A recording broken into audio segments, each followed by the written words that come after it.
Hello, Bacho. Let's see this question. The question says a block X of mass 0.5 kilogram is held by a long massless string on a fixed frictionless inclined plane inclined at 30 degree to the horizontal. The string is wound on a uniform solid cylinder drum Y of mass 2 kilogram and radius 0.2 meter as shown in figure. The drum is given an initial angular velocity such that the block X starts moving up the plane. Find the tension in the string during the motion. तो हमें figure में एक incline plane given है जो कि 30 degree angle बना रहा है हॉरिजॉन्टल से। उस पर एक एक्स मास गिवन है, ब्लॉक गिवन है एंड उसे फर्दर एक वाई ड्रम के साथ एक स्ट्रिंग के साथ कनेक्ट किया गया है। अब क्या करता है कि स्ट्रिंग को एंगुलर वेलोसिटी, ठीक है, इनिशियल एंगुलर वेलोसिटी से घुमाया जाता है इस डायरेक्शन में, जिससे कि ये जो एक्स ब्लॉक है वो ऊपर की तरफ मोशन करना स्टार्ट कर देता है। तो हमें फाइंड करना है कि इस स्ट्रिंग में इस मोशन के दरमियान टेंशन क्या बन रहा है, उसका वैल्यू। तो हम इस प्रॉब्लम के लिए जो कि कंसेप्ट यूज करने वाले हैं वो पहला होगा न्यूटन्स फोर्स लॉ।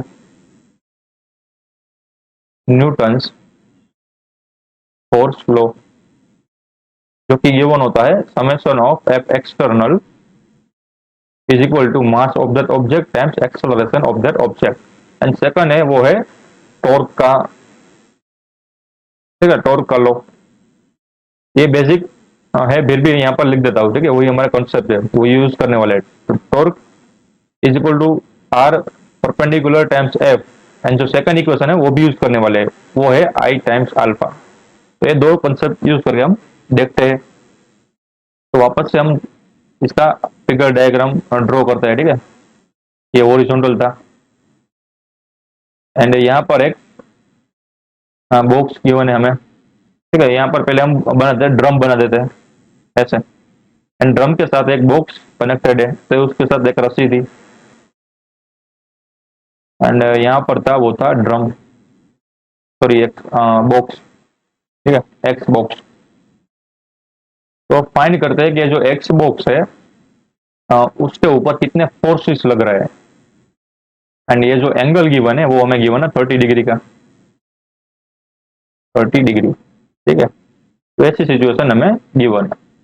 तो फाइंड करते हैं कि पहले X Y coordinate system choose करते हैं। तो X Y coordinate system choose चूज करो कि मिनिमम एक एक्सिस हो ना, वो मोशन के अलोंग हो।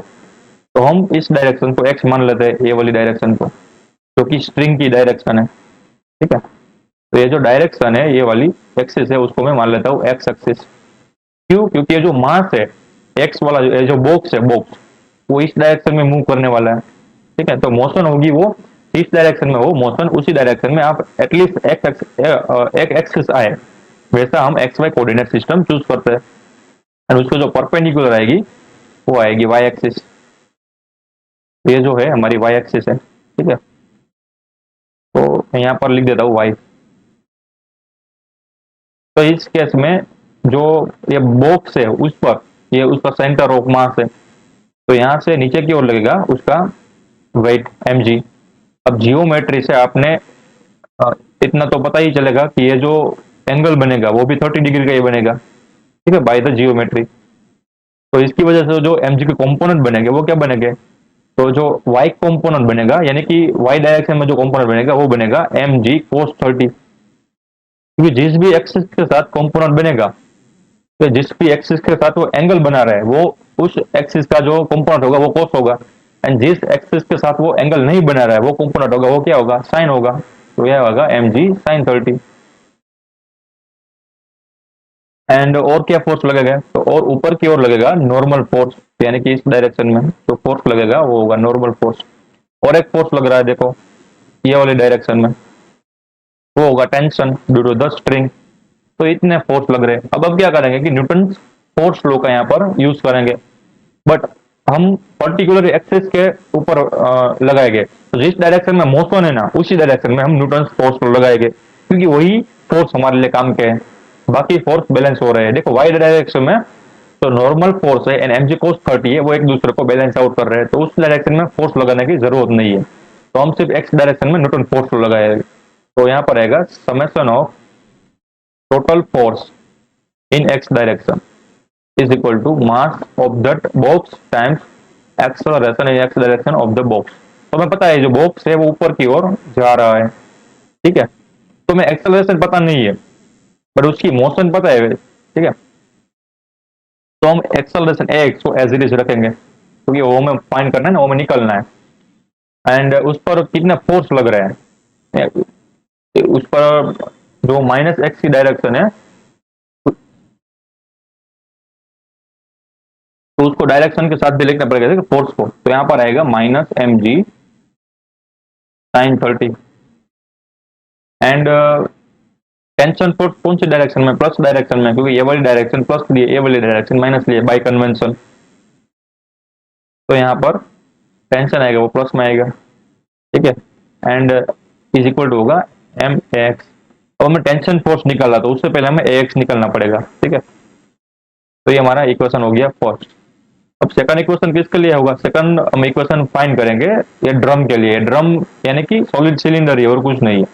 तो सॉलिड सिलेंडर को मैं अलग डायग्राम में सिर्फ उसको ओके लेके दिखाता हूँ। तो ये हमारे पास ऐसा कुछ सिचुएशन है, ये हमारा ड्रम है ऐसा, ठीक है। थोड़ा सा बड़ा कर देते हैं, ये ड्रम है। एंड जो ड्रम है वो उसके साथ यहाँ से एक रस्सी जुड़ी हुई है, ठीक है। एंड फर्दर जो रस्सी है उसके साथ ऐसे सर्कुलर घूम रही है, यानी कि लपेट रही है वो अपने आसपास, ठीक है। तो एक ही और से मैं यहाँ पर फर्दर पी पॉइंट को अज्यूम करता हूँ जो कि है ड्रम का पॉइंट। एंड ड्रम का सेंटर है ये ओ, ठीक है।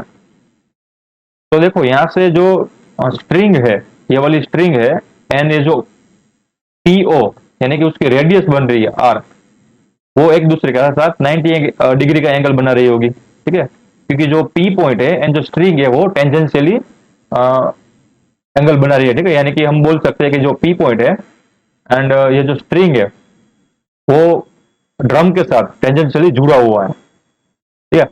तो इसका मतलब ये हुआ कि जो स्प्रिंग पी पॉइंट को किस डायरेक्शन में खींचेगी, तो वो इस डायरेक्शन में खींचेगी, यानी कि टेंशन फोर्स इस डायरेक्शन में होगा स्प्रिंग की वजह से, ठीक है। तो इस केस में जो टॉर्क बनेगा वो क्या होगा ड्रम के केस में, यहाँ पर मैं फर्दर सरफेस दिखा देता हूँ। ये सरफेस है हमारी ऐसे। तो ये ड्रम में जो टॉर्क बनेगा वो टॉर्क क्या होगा, टॉर्क इज इक्वल टू होता है आर परपेंडिकुलर टाइम्स एफ। अब आर परपेंडिकुलर अबाउट ओ होगा और कुछ नहीं, टॉर्क में फाइंड करना है अबाउट ओ, क्योंकि जो ड्रम है वो अपनी एक्सिस पर घूम रहा है, ट्रांसलेशन मोशन नहीं कह रहा, प्योर रोटेशनल मोशन कर रहा है। तो उस केस में हम लिख सकते हैं आर परपेंडिकुलर उसकी रेडियस होगी। एंड फोर्स क्या होगा, फोर्स होगा टी, कौन सी डायरेक्शन में, नीचे की डायरेक्शन में, यानी कि होगा माइनस टी, ठीक है। तो टॉर्क का वैल्यू आ गया minus R times T. And T and R के बीच का फर्दर 90 डिग्री का एंगल है, तो हमें साइन थीटा 90 होगा यानी कि 1 होगा, तो वो डी लिखने की जरूरत नहीं है। अब टॉर्क का दूसरा फॉर्मूला क्या होता है, आई टाइम्स अल्फा। आई क्या होगा, आई होगा ड्रम का moment of inertia about centre O, तो वो होता है 1/2 M R square. And alpha, alpha क्या होगा, अल्फा होगा ड्रम का एंगुलर एक्सेलरेशन, ठीक है। तो वो हम यहाँ पर लिखेंगे ए बाई आर।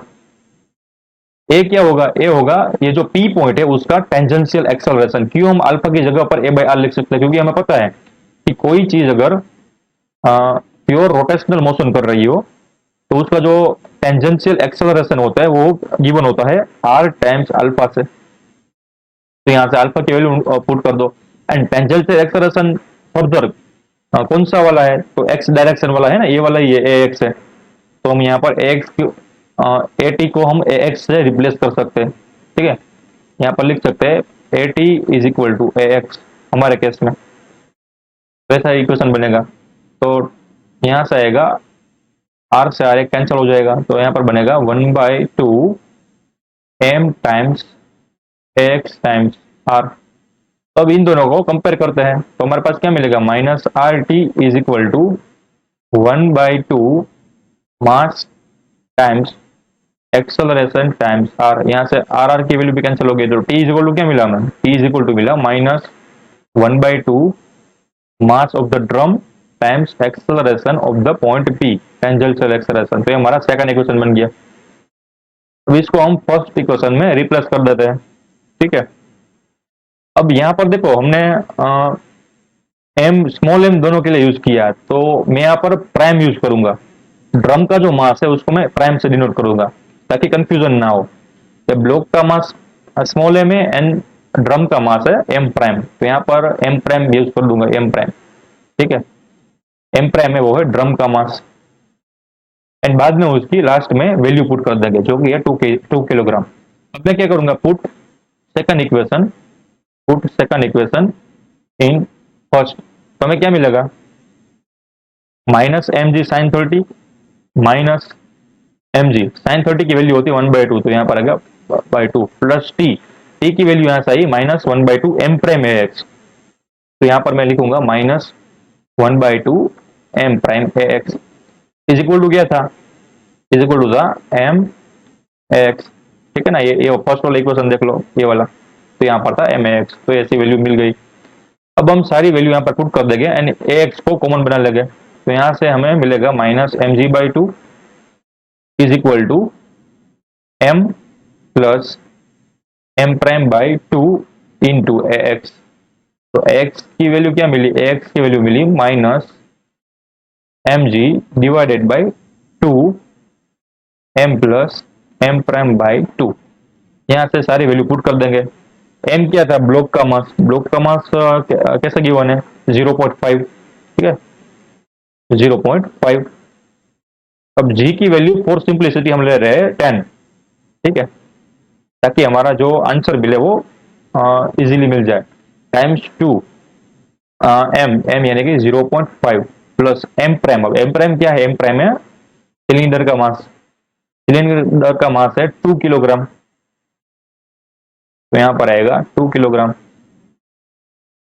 तो 2/2 बचेगा, ठीक है ना। तो हमारे पास जो एक्स की वैल्यू मिली वो क्या मिली, x is equal to minus, अब जो चीज कैंसिल आउट हो रही है उसको कैंसिल कर देंगे, 2 से यहाँ पर 5 बचेगा, ठीक है, एंड यहाँ पर 0.5 टाइम्स 5 यानी कि 2.5 बचेगा, तो -2.5 डिवाइडेड बाई क्या बचा, डिवाइडेड बाई बचा 0.5 प्लस 1 यानी कि 1.5, ठीक है। सिंप्लीफिकेशन करते हैं तो 2.5 डिवाइडेड बाई 1.5 करोगे तो आंसर आएगा 1.66 यानी कि -1.66 मीटर पर सेकंड स्क्वायर। तो हमारे पास ए एक्स की वैल्यू निकल के आई माइनस विथ डायरेक्शन, ठीक है 1.66 मीटर पर सेकंड स्क्वायर। तो इसको मैं वेक्टर के फॉर्म में भी लिख सकता हूँ। अब माइनस क्यों है, ब्लॉक तो ऊपर जा रहा है, ठीक है, बट एक्सेलरेशन की वैल्यू माइनस क्यों आई, तो वो बता रहा है कि एक्सेलरेशन है वो उसको गति को यानी कि मोशन को अपोज कर रहा है, ये डी एक्सेलरेट कर रहा है। अब एक्स की वैल्यू माइनस है, इसका मतलब समझते हैं पहले देखो कि हमारे पास ब्लॉक था, वो इनिशियली उसकी वेलोसिटी थी वो ऊपर ऊपर जाने की थी, ये वेलोसिटी कौन प्रोवाइड कर रहा था, सिलेंडर ना, क्योंकि सिलेंडर इस डायरेक्शन में घूम रहा था। तो जो ये जो ब्लॉक था इनिशियली ऊपर भी वेलोसिटी से जा रहा था, बट ड्यू टू ये हमें पता है कि इस डायरेक्शन में एक mg का कंपोनेंट बन रहा है, कौन सा कंपोनेंट बन रहा था, mg sin 30, तो उसकी वजह से इसमें ब्रेकिंग फोर्स लग रहा होगा, ब्रेकिंग यानी कि फ्रिक्शन फोर्स नहीं है, ठीक है ना, इस डायरेक्शन में फोर्स लग रहा है mg sin 30 जो ये v वेलोसिटी को घटाएगा। तो mg sin 30 की वजह से जो एक्सेलरेशन आया है ना वही हमारे पास आया नेगेटिव, ठीक है, तो आप समझ गए होंगे कि क्यों नेगेटिव आया। ये जो वेलोसिटी आप, ये ऐसा ही है कि आप अगर v वेलोसिटी से जा रहे हो और आप अचानक से ब्रेक लगा दो तो क्या आप डायरेक्टली आपकी गाड़ी रुक जाएगी, नहीं ना, थोड़ी देर के बाद रुकेगी ना। तो इसका मतलब ये हुआ कि मास, ये जो एक्स मास है उसकी जो इनिशियल वेलोसिटी थी ये तो वी नॉट थी, जैसे जैसे ऊपर चला जाएगा वैसे वैसे उस पर ब्रेकिंग फोर्स लगना स्टार्ट हो जाएगा, ठीक है। तो अभी भी मोशन तो ऊपर ही है बट जो ब्रेकिंग एक्सेलरेशन है वो है नीचे की तरफ, इसकी वजह से वो हमें माइनस मिला। अब जो हमें एक्स मिला उसकी value tension force second force में सेकंड इक्वेशन में डाल देंगे, तो यहाँ पर लिख देता हूँ put above value, put above value in second equation, तो हमें क्या मिलेगा, टेंशन फोर्स की वैल्यू मिल जाएगी। तो क्या था वो -1/2 M prime A X, -1/2 M prime A X, ठीक है। तो 1/2 as it is mass of the cylinder 2, X की वैल्यू क्या मिली -1.66, ठीक है। तो हमारे पास क्या मिला आंसर? ए 2 से 2 कैंसिल हो गया, एन प्लस बन गया 1.66 न्यूटन। तो टेंशन फोर्स की वैल्यू मिली हमें 1.66 Newton. So the final answer of the question is that tension force in the spring is 1.66 Newton. I hope you understood it well. Best of luck.